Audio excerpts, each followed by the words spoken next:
Hello' guys, এয়া চাওক এটা কণী আৰু 1.5 কাপ আটাৰে মই কি ধুনীয়া এটা কেক বনাইছোঁ। মোৰ ভিডিঅ'টো শেষলৈ চাব গাইজ, গোটেইখিনি দেখা পাব। এয়া প্ৰথমে মই এটা কণী ফাটাই ল'লোঁ।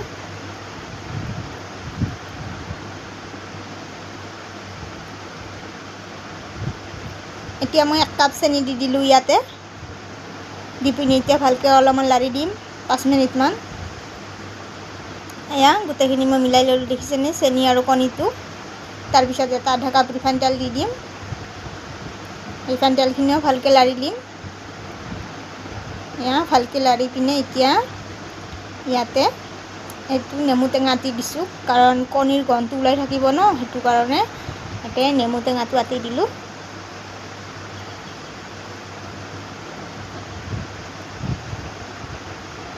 দি পিনে চাওক ইয়াতে দিলোঁ 1 কাপ আটা, দি আৰু আধা কাপ আটা দিলোঁ। দি পিনে এতিয়া লাৰি দিম।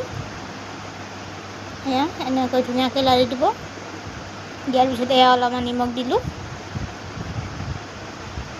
এতিয়া আধা কাপ গাখীৰ দিছোঁ। দি পিনে এতিয়া ভালকৈ লাৰি দিম।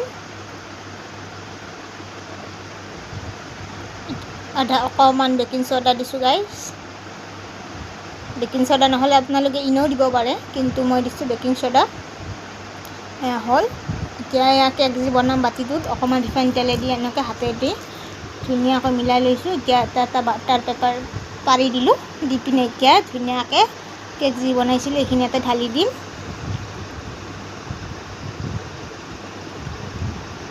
এয়া গাইজ দেখিছেনে, ইয়াতে ঢালি দিলোঁ। মই কিন্তু এইটো ফাৰ্ষ্ট টাইম ট্ৰাই কৰিছোঁ দে গাইজ, কিন্তু বিৰাট ভাল হৈছে। আপোনালোকেও একবাৰ ঘৰত ট্ৰাই কৰিবচোন।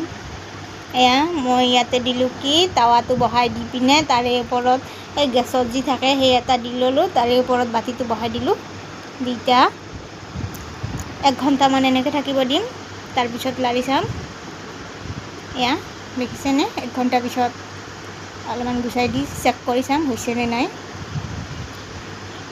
এয়া দেখিছেনে আমাৰ কেকটো হৈ গ'ল। এতিয়া নমাই দিম। এয়া দেখিছেনে গাইজ, নমাই পিনে অকণমান ঠাণ্ডা কৰি এতিয়া মই কাটি ল'লোঁ।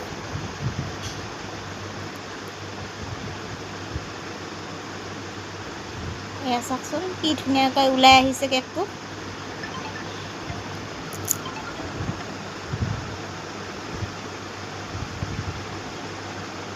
মোৰ ভিডিঅ'টো ভাল লাগিলে গাইজ লাইক কমেণ্ট এটা কৰি দিব।